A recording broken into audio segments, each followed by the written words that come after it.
저는 군성교 동부지회 지회장의 자격으로 연무대를 다녀왔습니다. 육군훈련소가 있는 연무대 군인교회에서 한국교회 군성교 신년 할애식과 연합 세례식이 있었기 때문입니다. 멀리 갔다 오니까 몸은 굉장히 피곤했지만은 젊은 군사들이 복음을 듣고 세례를 받는 모습을 보면서 너무 감동적이어서 여러분에게 또 잠시 소개하고 싶습니다. 사진 한번 볼까요? 첫 번째 사진은 실로암을 열창하는 군인들의 모습입니다. 예배에 참석한 훈련병들이 부르는 연무대 실로암 찬양은 언제 봐도 참 감동스럽습니다.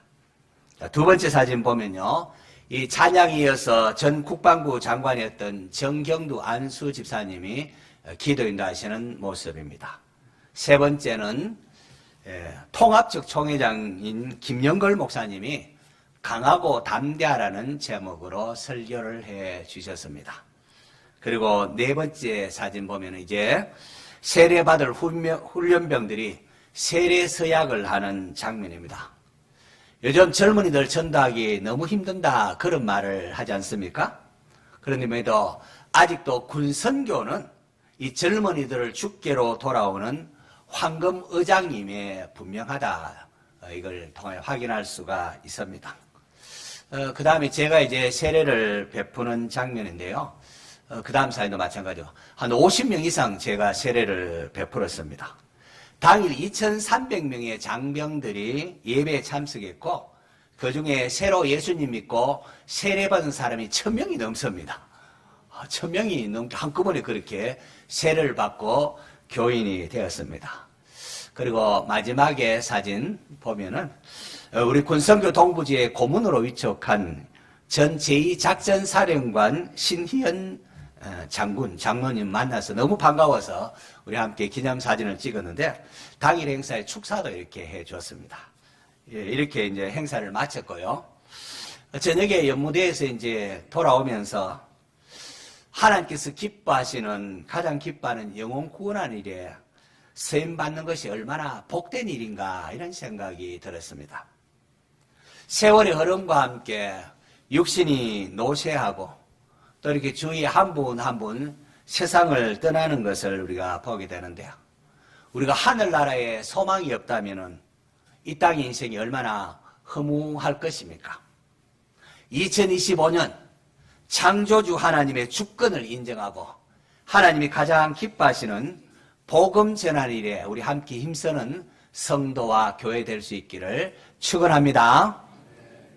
오늘 읽은 창세기 12장 본문은 하나님께서 바벨의 문화권 속에 살아가는, 바벨의 문화권 속에 있는 갈대아 의로에서 살고 있던 아브라함을 부르신 내용을 담고 있습니다. 창세기 12장 1절에서 3절, 아브라함의 언약의 핵심을 담고 있다, 그렇게 일컬어지는데요. 신구약 성경 가운데 가장 중요한 성경 구절 가운데 하나입니다.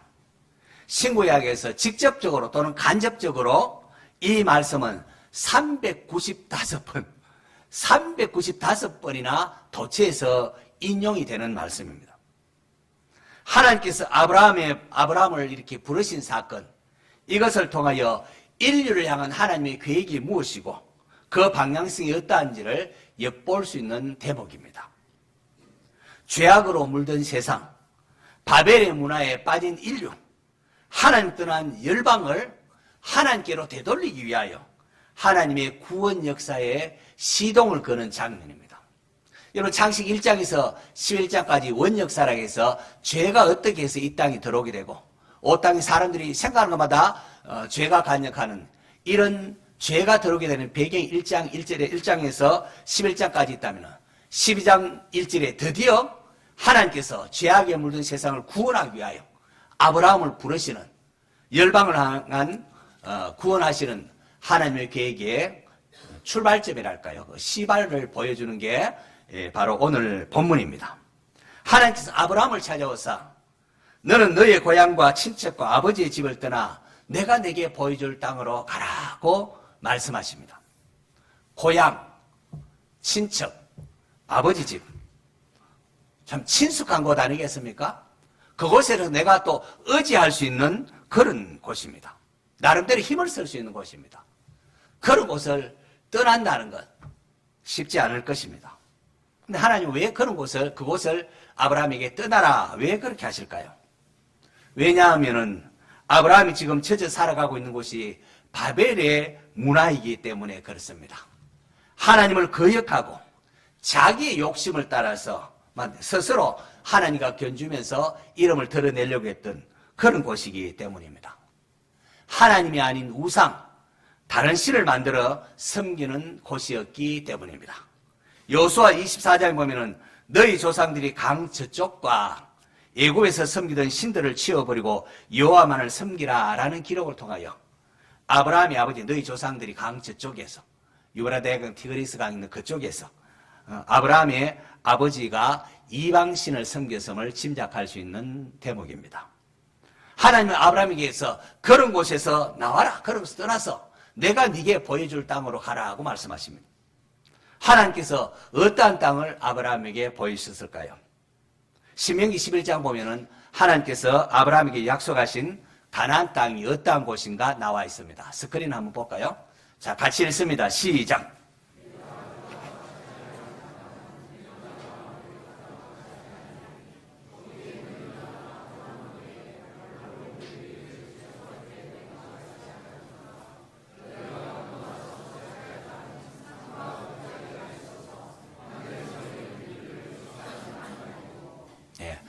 하나님께서 아브라함에게 약속하신 땅입니다. 이스라엘이 애굽에 종되었다가 나왔을 때에 모세가 이제 하나님 약속하신 땅을 설명하는 건데요. 내가 들어가 차지하려는 땅은 내가 나온 애굽 땅과 같지 아니하며 거기서는 너희가 파종한 후에 발로 물대기를 채소밭에 댐과 같이 하였거니와 너희가 건너가서 차지해야 할 땅은 산과 골짜기에 있어서 하늘에서 내리는 비를 흡수하는 땅이라. 애굽 땅과 가나안 땅을 지금 비교해서 말하고 있습니다. 애굽 땅은 나일강이 이렇게 있어가지고 비가 오지 않으면은 나일강에서 물을 끌어와서 발로 물대기를 가능하는 그런 땅입니다. 그래서 비가 오지 않아도 나일강에서 물을 끌어와서 사용할 수 있으므로 농사를 지을 수 있습니다. 아브라함의 고향인 갈대아 우르 지역도 마찬가지입니다. 그 남부 메소포타미아 지역도 티그리스 강과 유브라데 강이 있어가지고 비가 오지 않아도 물을 끌고 와서 농사를 지을 수 있는 그런 땅입니다. 그런데 하나님께서 약속하신 땅, 아브라함에게 내가 너와 너 자손이 주라니 가나안 땅은 그런 강이 없습니다. 산과 골짜기에서 하늘의 내리비를 흡수해버리는 스케줄이 있는 땅이라 가지고 물대기도 불가능하고 댐을 만들어 물을 모아놓을 수도 없습니다. 그러니 비가 오지 않으면은 가나안 땅은 농사도 지을 수 없고 살아가기가 어려운 땅입니다. 그런데 성경은 이 가나안 땅을 적과 꿀이 흐르는 땅이다 그렇게 말합니다. 왜 그럴까요? 그것은 하나님께서 돌보아 주시는 땅이기 때문입니다. 하나님께서 연초부터 연말까지 다시 말해서 1년 내내 관심을 가지고 지켜보는 땅이기 때문이라는 겁니다. 이 가나안 땅은 하나님의 말씀에 순종하면은 또 여호와를 사랑하면은 하나님께서 이른 비와 늦은 비를 적당한 때에 적절하게 주셔서 곡식과 포도주와 기름을 얻게 하고 가축들을 위한 풀이 풍성하게 자랍니다. 반면에 하나님의 명령에 불순종하고 우상 숭배를 하게 되면은 하나님께서 하늘을 문을 닫아버려서 비가 내리지 않습니다. 비가 내리지 않으면은 그야말로 가나안 땅은 살아가기가 어려운 땅이 됩니다. 하나님이 왜 아브라함을 불러내서 이런 가나안 땅을 이끄셨는지 아시겠습니까? 메소포타미아나 애굽에서는 자기 힘으로 살아가는 그런 땅입니다. 우리 힘으로 막 농사를 짓고 하는 그런 땅을 상징하는 겁니다. 하지만 이 가나안 땅은 자기 힘이 아니라 하나님의 말씀에 순종함으로 살아가는 곳입니다.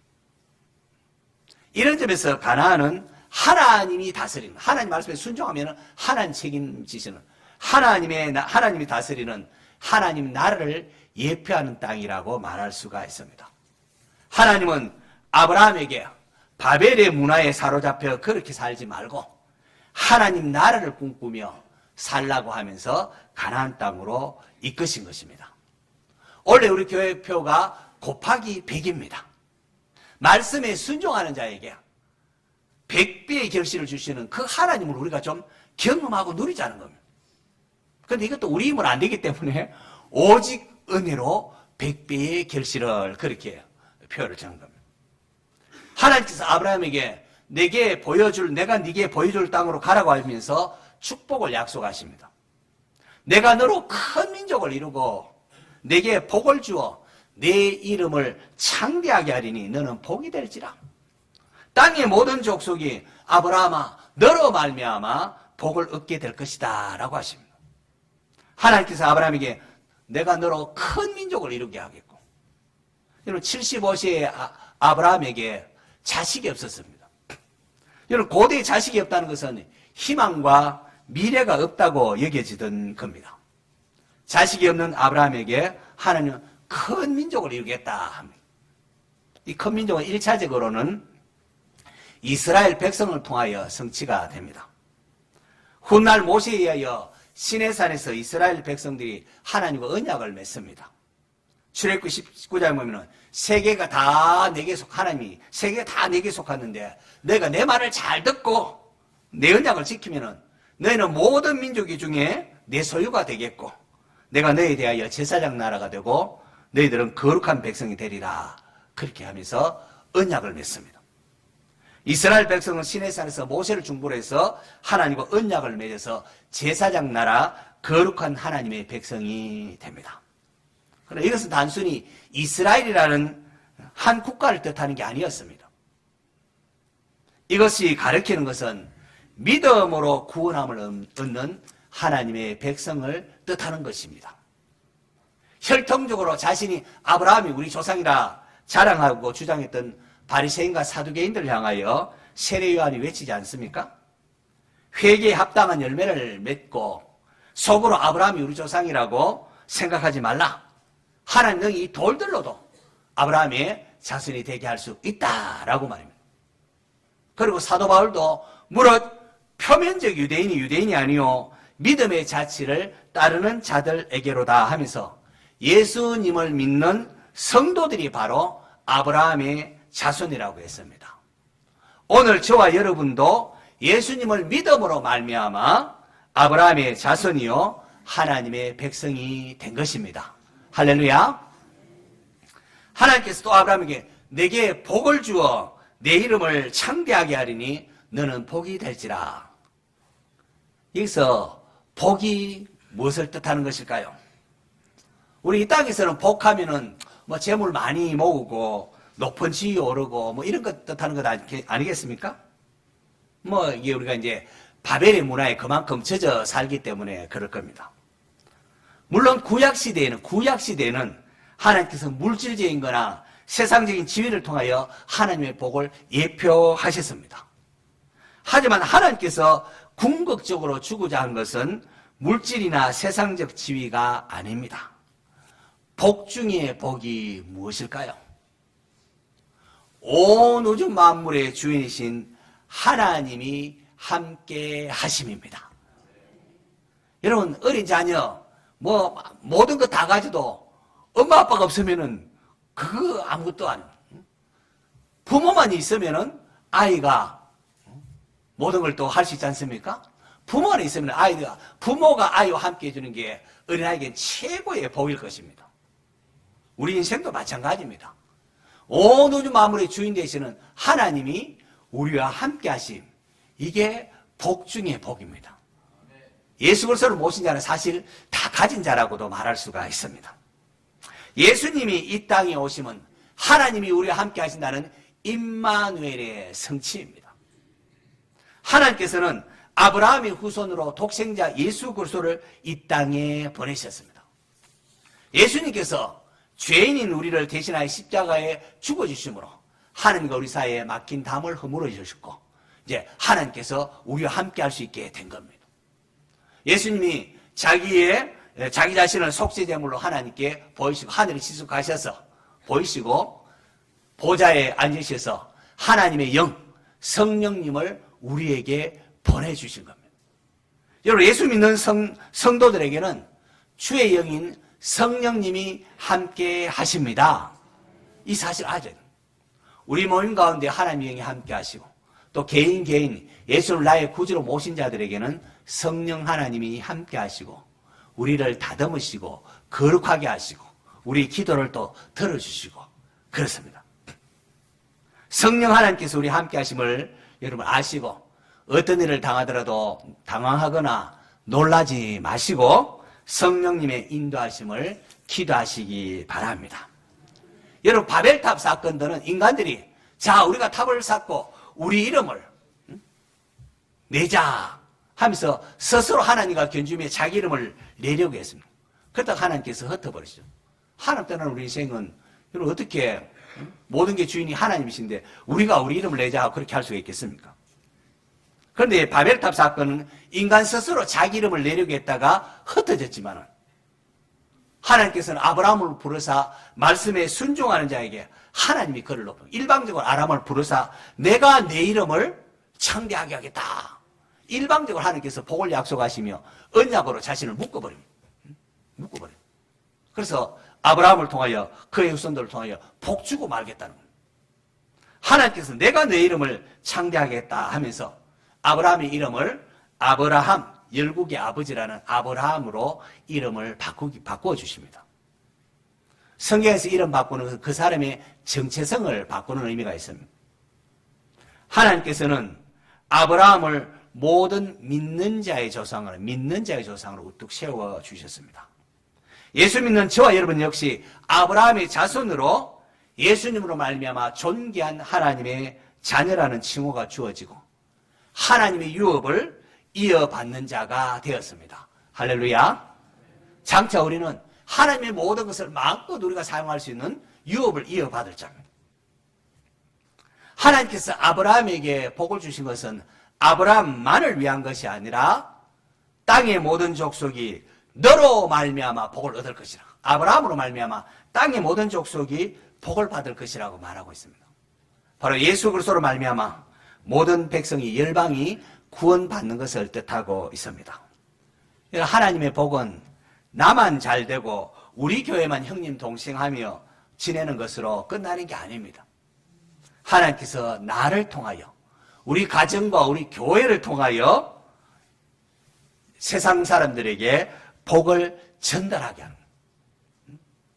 창세기를 쭉 읽어 나가면은 하나님께서 야곱 때문에 라반을 축복하시고 요셉을 위하여 애굽의 보디발의 집에 복을 내리는 것을 볼 수가 있습니다. 오늘 저와 여러분은 어떻습니까? 저와 여러분을 인하여 하나님의 복이 이웃들에게 전해지고 있는지요? 우리가 하나님의 사람이라면 그렇게 되어야 합니다. 예수 믿는 사람이 가는 그 직장, 가는 그곳마다 하나님의 복이 그를 통하여 이웃에게 전파되고 우리를 통하여 구원 얻는 사람이 점점 많아지는 역사가 일어나야 한다는 거죠. 하나님을 경외하기보다도 그저 바벨의 문화에 젖어 살고 있지는 않은가 여러분 살펴보시기 바랍니다. 온 세상이 복을 받도록 땅끝까지 복음 전하러 가신 하나님의 마음을 헤아리는 2025년도 살아갈 수 있는 성도 되시기를 바랍니다. 하나님께서 아브라함을 찾아오시면 그를 통하여 열방을 구원하고자 하는 하나님의 계획이 담겨 있었습니다. 교회를 원어로 에클레시아, 에클레시아 그렇게 부릅니다. 그것은 부름받은 자의 모임이라는 그런 뜻을 갖고 있습니다. 저와 역시 아브라함처럼 하나님의 부름을 받은 자라는 겁니다. 그렇다면 부름받은 저와 여러분에게 주어진 사명이 무엇일까요? 예수님께서 그 사명을 위하여 제자들에게 이렇게 기도하라라고 말씀하십니다. 주기도문이 바로 그겁니다. 하나님의 이름이 거룩히 여김을 받으시오며 하나님의 나라가 임하시오며 하나님의 뜻이 하늘에서 이루어진 것 같이 땅에서도 이루어지이다. 하나님이 우리를 택하여 부르시면 죽었을 때에 천국 가는 거 그것만이 아닙니다. 그럴 바에야 빨리 천국으로 데려가실 것이지 왜 제약된 이 땅이 힘들게 살아가도록 그렇게 하겠습니까? 하나님께서 우리를 부르시면 물론 죽어 천국 가는 것도 물론 있지만은 이 바벨의 문화에서 나와서 하나님 나라를 세워가도록 하기 위함입니다. 그리스도인들은 죄악된 세상에 물들지 말고 세상을 밝히는 사명이 있습니다.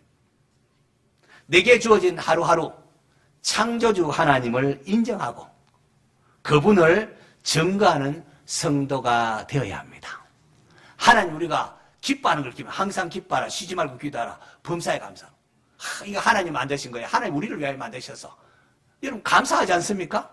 하늘 보고 땅을 보고 일용할 양식 먹으면서 이거 다 하나님 우리를 위하여 주셔서 하나님 앞에 감사하고 또 우리가 기뻐할 때 자녀들이 막 근심하고 있으면 부모가 다 책임질 수 있는데도 근심하고 있어서 얼마나 욕되겠습니까? 부모를 믿고 기뻐할 때 부모 기쁜 것처럼 우리가 기뻐하고 그리고 문제가 있을 때마다 하나님 앞에 또 기도하고 문제가 없을 때도 기도하고 하나님 동행하기를 하는 원하십니다. 내게 주어진 하루하루 창조주 하나님을 인정하고 그분을 증거하는 성도 될 수 있기를 바랍니다. 그리고 나만이 아니라 우리 가족 식구들도 그러하고 우리 교회가 그러하고 나아가 우리 대한민국이 그러할 수 있으면 좋겠습니다. 내일부터 우리가 이제 청소년부 동계수련회가 시작됩니다. 강원에 주관하는 청소년부 동계수련회에 우리 교회 아이들도 가게 되는데요. 이 동계수련을 통하여 우리 아이들이 하나님의 은혜를 받고 우주 만물을 만드신 분이 하나님이시고 하나님의 주인을 인정이 됐구나. 은혜를 받고 그리고 하나님이 나라를 세워나가기 위하여 훌륭한 인물들이 배출돼야 되겠는데 이 일을 위하여 은혜 받고 하나님 나라를 위하여 열심히 공부하는 그런 우리의 자녀들이 될 수 있도록 여러분 기도해 주시기를 바랍니다. 은혜를 받아야 바벨의 그런 문화가 아니라 하나님 나라를 세워나가는 그런 인물로 자랄 수가 있습니다. 안 그러면 세상 사람처럼 바벨 문화를 쌓고 하나님 거역하는 그런 되게 되는데요. 은혜를 받아야 하나님 영광을 위해 살아가는 하나님 영광을 위해 공부가 하나님 영광을 위한 거구나 알고 공부하게 되는 겁니다. 이제 저도 나이가 이제 60이 넘어가니까요. 이 대학생 시절이 빛바랜 추억이 되어 버렸습니다. 그럼에도 아직도 대학 다닐 때에 또 친구들이 뭐 CCC 다닌다, 내비게이터 한다, 뭐 IVF 한다 여러 가지 그런 팔아채치하는 그런 친구들 많이 있었는데 아직도 CCC를 창립한 고 김중권 목사님의 기도문 민족 복음화의 환상과 기도 그거를 좀 더볼 때 한 번씩 읽을 때마다 가슴이 뭉클합니다. 저는 이것이 오늘 예배에 참석한 우리 모든 성도님들의 기도가 되기를 바라며 여러분에게 좀 소개하고 싶습니다. 여러분 동영상일 때에 따라서 기도하십시오. 그렇게 동일하게.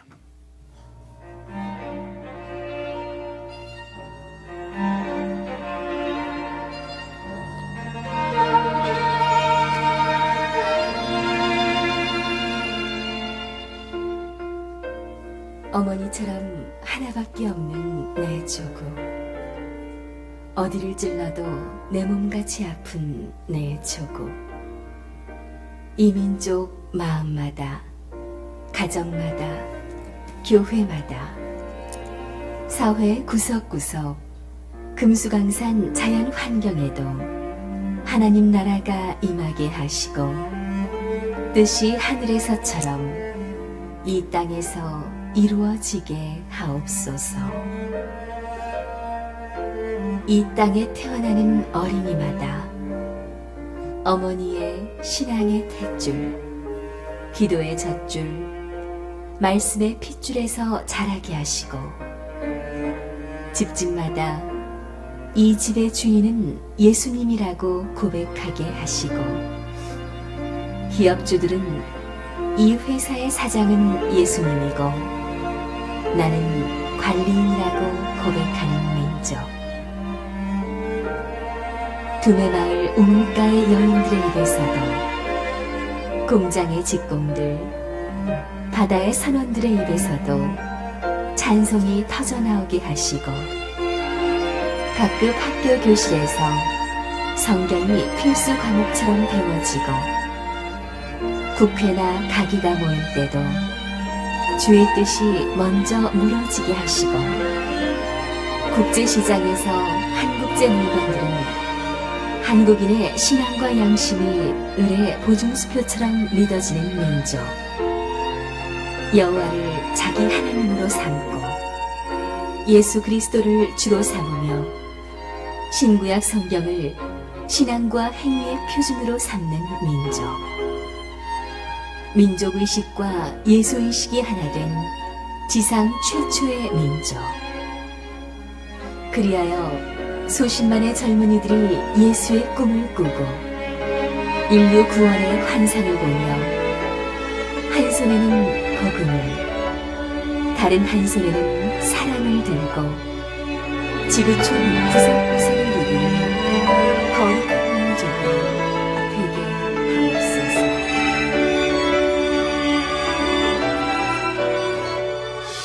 하옵소서. 김정훈 목사님이 CCC 집회를 마치고 밤에 눈 덮인 산에 산기도하러 올라갔답니다. 산에 올라가서 나라 민족을 위하여 참 민족의 가슴마다 피 묻은 그리스도를 심어 푸르고 푸른 그리스도의 계절이 오게 하옵소서 그렇게 기도하는데 갑자기 이 기도문이 폭포수같이 기도문이 쏟아져 나왔다고 말합니다. 성도 여러분, 우리 대한민국이 그러한 민족 되었으면 좋겠습니다. 나라를 사랑하고 우리도 기도할 수 있기를 바랍니다. 하나님은 열방이 구원받기를 원하십니다. 이 일을 위하여 아브라함을 찾아오사 그와 언약을 맺으시고 그의 후손으로 예수 그리스도를 보내주셨습니다. 하나님께서 우리를 예수 그리스도로 말미암아 구원하시고 성령님을 보내주심은 이 바벨의 문화로 가득한 세상에 물들지 말고 하나님 나라를 세워나가는 그리스도인이 되기를 원해서입니다.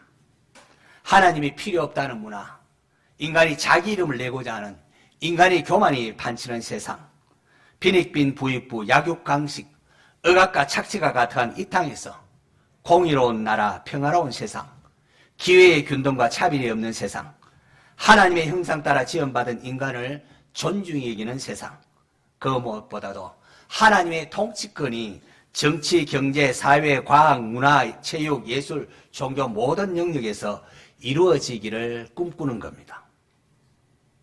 우리의 자녀들이 이러한 하나님 나라를 꿈꾸는 그런 훌륭한 인물들이 되어야 되지 않겠습니까?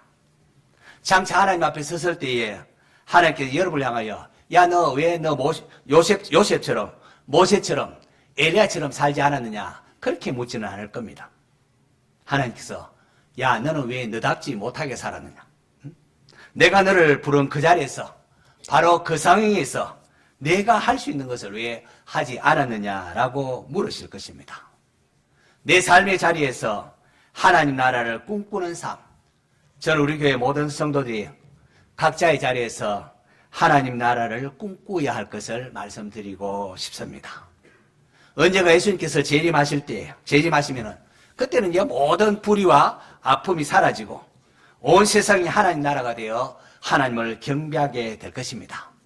그 날이 오기까지 우리 각자가 있는 곳에서 하나님 나라를 꿈꾸며 복음을 전하는 복된 그리스도인들 될 수 있기를 축원합니다.